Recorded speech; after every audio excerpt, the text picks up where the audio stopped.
Bonjour à tous et bienvenue dans ce nouvel épisode. Aujourd'hui, je vous retrouve pour aborder la bombe de la rentrée littéraire dont vous avez très certainement entendu parler, qui est Cher connard de Virginie Despentes. Avant de débuter quelconque analyse de ma lecture, je voulais commencer par vous lire un passage. Je pense que ce sera ce qui illustrera le mieux à la fois l'auteur et le titre. Si vous avez déjà le livre entre vos mains, je vous invite à me suivre page 8.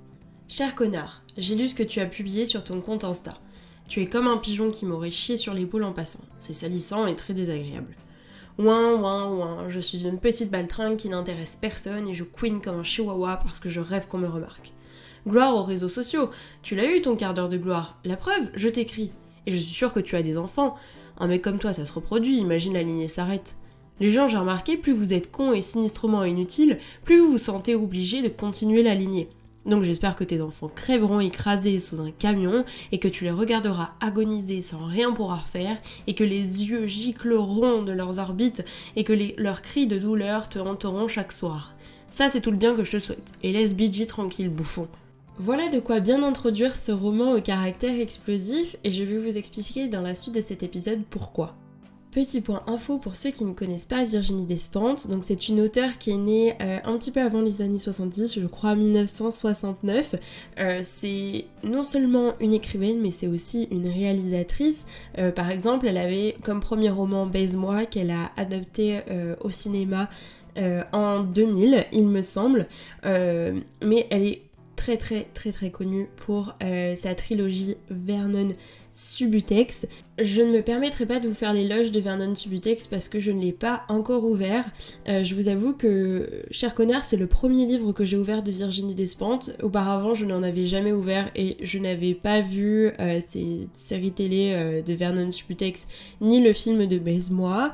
C'est vrai que j'ai eu beaucoup de lectures féministes et pourtant c'est pas quelque chose auquel je m'étais attelée parce que autour de moi j'avais entendu que c'était une écriture qui était agressive, presque violente, très crue.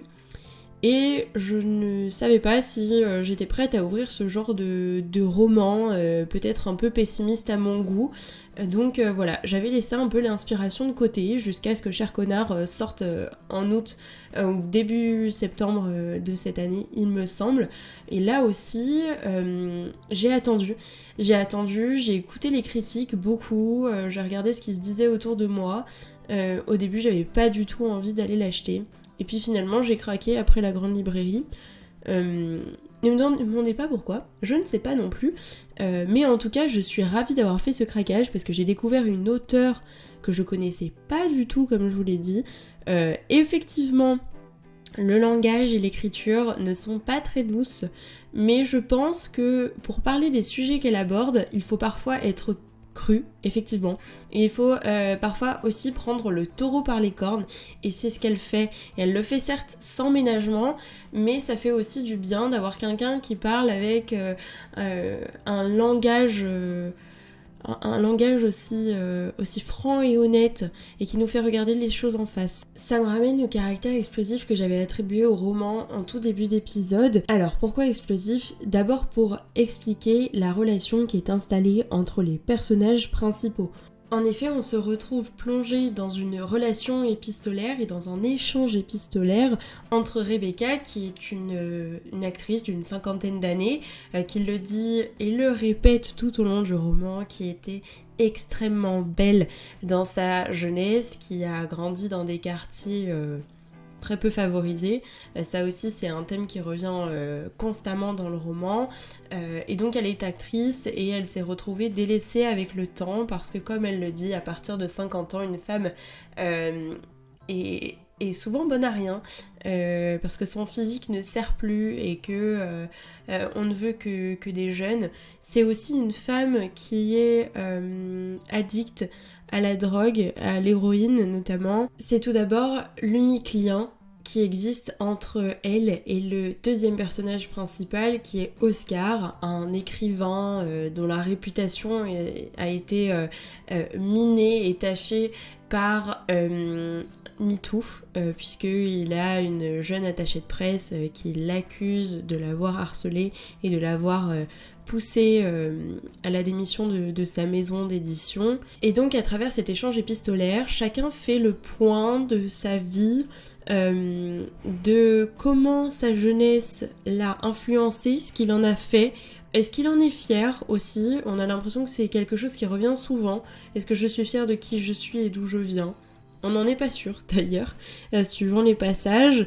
Et ces deux personnages qui reviennent à la fois aussi sur leur carrière, sur leur attitude professionnelle, sur leur attitude personnelle, sur leur relation aux gens, aux hommes, aux enfants, à l'âge, au passé. Et donc on s'aperçoit à premier abord que ce sont des personnages qui n'ont rien à faire ensemble, ils n'ont rien à voir dans la vie, et pourtant ils échangent sur à peu près 300 pages, d'abord dans un échange assez violent, assez agressif, et puis peu à peu il y a une amitié qui s'installe, et cette amitié elle devient douce, et bien que chacun reste sur ses gardes, ils lèvent peu à peu réciproquement les secrets de qui ils sont, ce qu'ils pensent être, ce qu'ils auraient voulu être.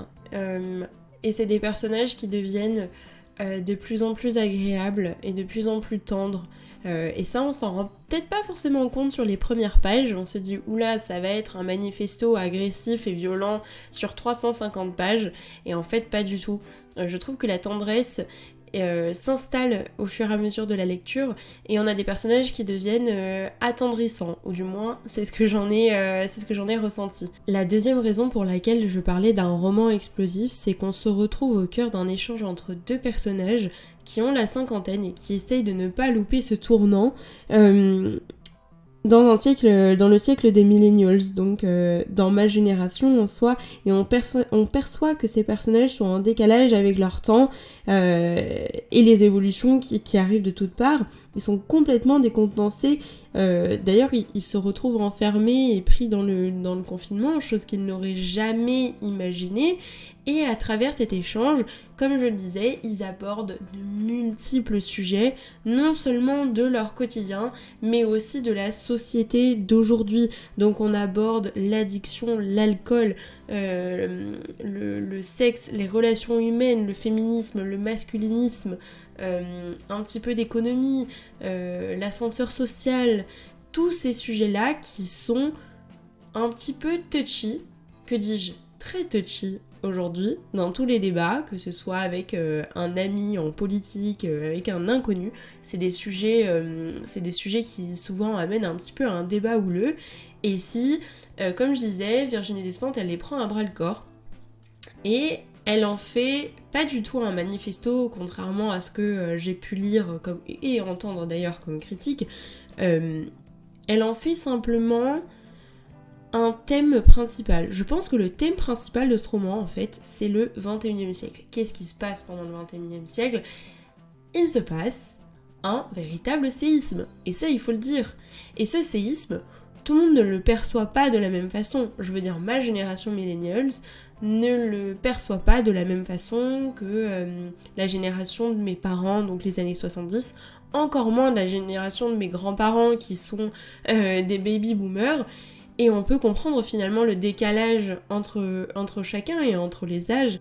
Et pour justement aider quelque part un peu les générations à se comprendre et à s'entendre, donc constater que les cinquantenaires ont du mal un petit peu à prendre le virage avec les millennials, ces millennials, justement, ils se retrouvent caricaturés. Ma génération est caricaturée. Nos multiples revendications, notre bouleversement du quotidien, tous les changements que l'on impose à la société d'aujourd'hui est caricaturé.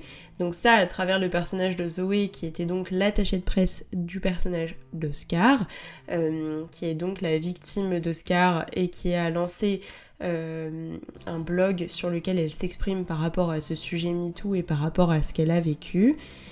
Et d'autre part, on se moque aussi de ces cinquantenaires qui ont du mal à suivre comme s'ils étaient beaucoup plus vieux que ce qu'ils sont réellement. Chacun s'étonne donc des progrès de la technologie, de l'évolution de TikTok, de ce qu'on peut faire avec les joies de Netflix et qui ont d'ailleurs remplacé le cinéma qui est le métier du personnage de Rebecca.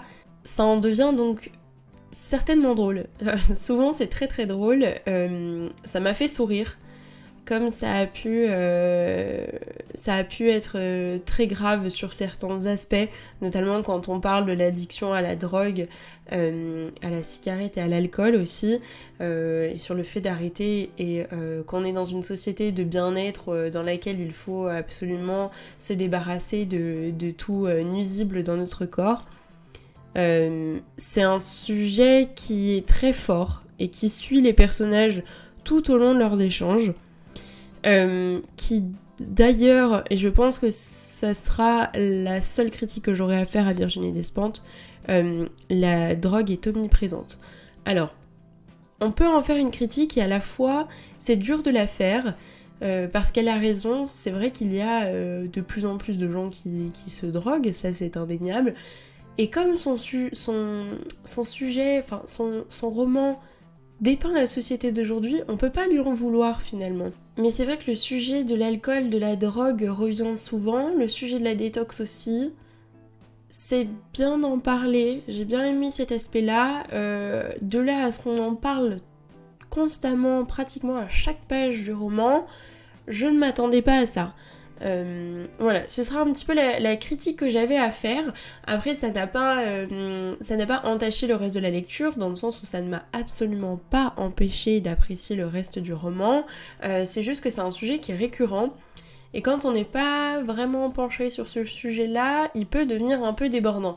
C'est d'ailleurs un peu la même chose qu'avec le sujet du féminisme, parce que certaines critiques un petit peu froides au féminisme ont trouvé que Virginie Despentes utilisait uniquement ce roman pour faire l'apologie du féminisme. Alors d'abord, l'apologie, je n'en dirai pas autant.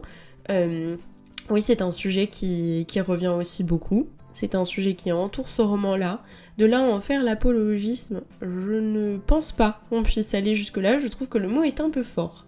Je pense que Virginie Despentes s'attelle au sujet du féminisme et d'ailleurs du masculinisme aussi, sans en faire le sujet principal. Mais c'est vrai que c'est un sujet qui pèse un peu au-dessus de la tête de ce roman, sur lequel on revient souvent, qu'on aborde, mais pourtant on l'aborde quand même avec un sujet critique, un œil critique, pardon. Ce qui fait que si vous avez déjà lu un roman à 100% tourné vers le féminisme, la présence de ce sujet-là ne va pas vous étonner. Si vous n'avez jamais lu Virginie Despentes, je vous encourage vraiment à laisser parler votre curiosité, à ouvrir son œuvre Cher connard si elle vous intéresse. Je ne pense qu'il ne faut pas écouter la critique.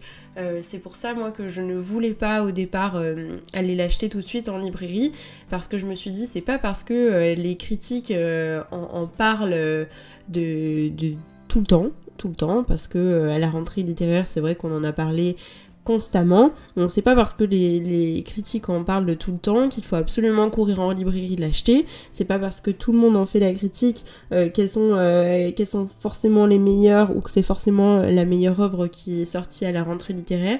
Donc j'ai un peu attendu que la tempête passe et finalement je ne regrette pas du tout parce que j'ai laissé, comme je disais, parler ma curiosité.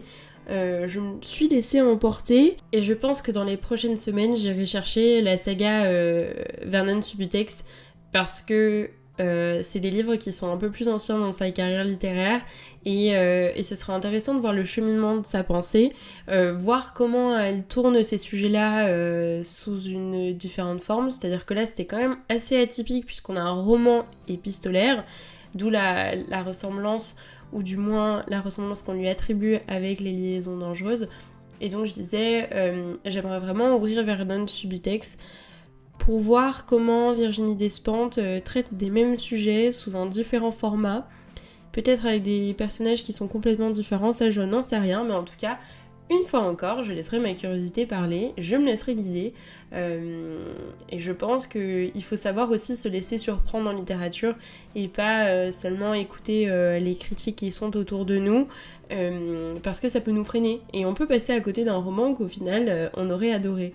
Vous l'aurez compris à l'écoute de cet épisode, j'ai beaucoup apprécié cette première lecture de Virginie Despentes. Je vous y invite, si vous l'avez déjà lu, je vous invite à me rejoindre sur Instagram pour en parler ou à me le dire dans les commentaires. Si vous avez apprécié cet épisode, vous pouvez laisser une étoile ou un commentaire sur votre plateforme d'écoute préférée, me rejoindre sur le site internet de ce podcast ou sur nos réseaux sociaux, Twitter, Instagram et TikTok. Je vous remercie pour cette écoute et je vous dis à très bientôt pour un nouvel épisode des petits mots.